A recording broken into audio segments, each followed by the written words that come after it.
oxidativo, sabe?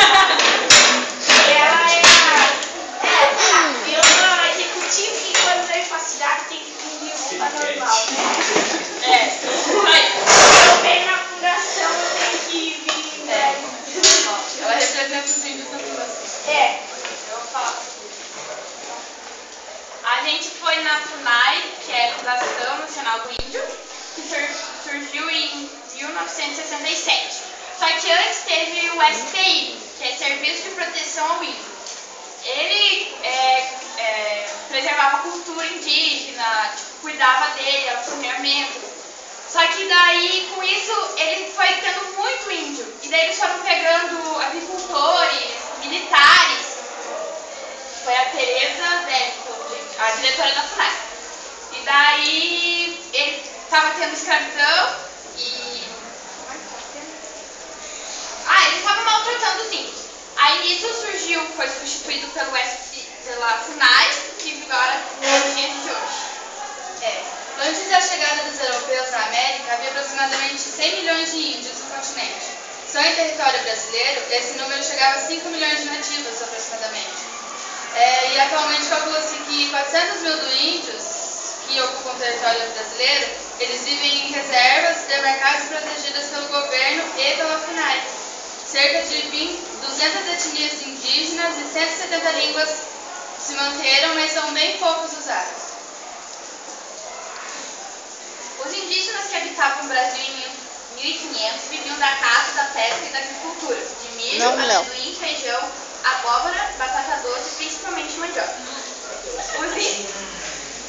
Os índios domesticavam animais de pequeno porte, como, por exemplo, o porco do mato, capivara, e eles não conheciam o cavalo, o boi nem a galinha.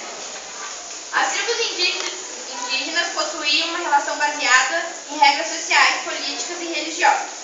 Os índios faziam objetos utilizando as matérias-primas da natureza.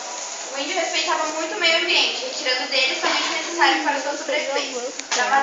Da madeira, construíam canoas, arcos e flechas e suas habitações. A palha era usada para fazer cestos, esteiras, redes e outros objetos. E a cerâmica para fazer potes e panelas.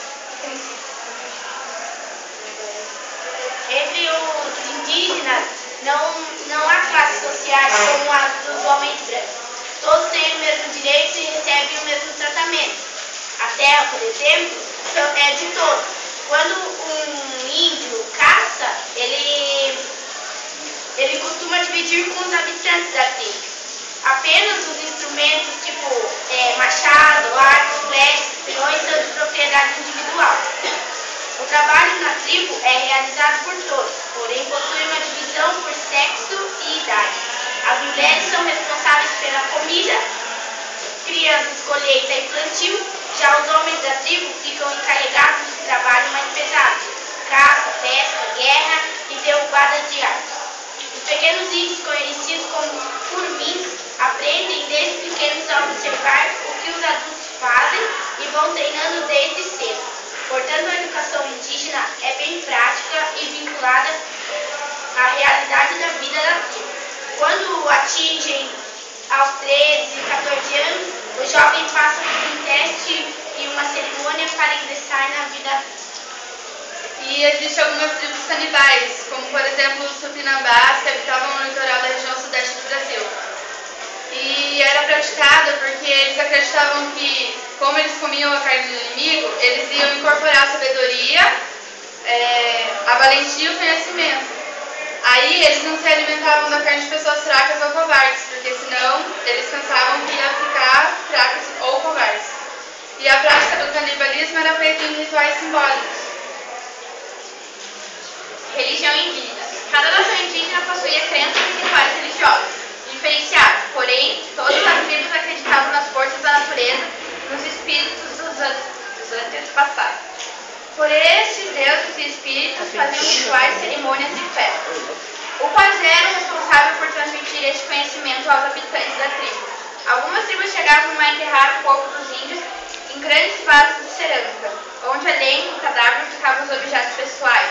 Isso mostra que essas tribos acreditavam numa vida pós-morte. E daí as seguintes etnias são Ticuna, Guarani, Caigangue, Mapuxi, Terena, Guajará, Chavante, Yanomami, Pataxó, Potiguará,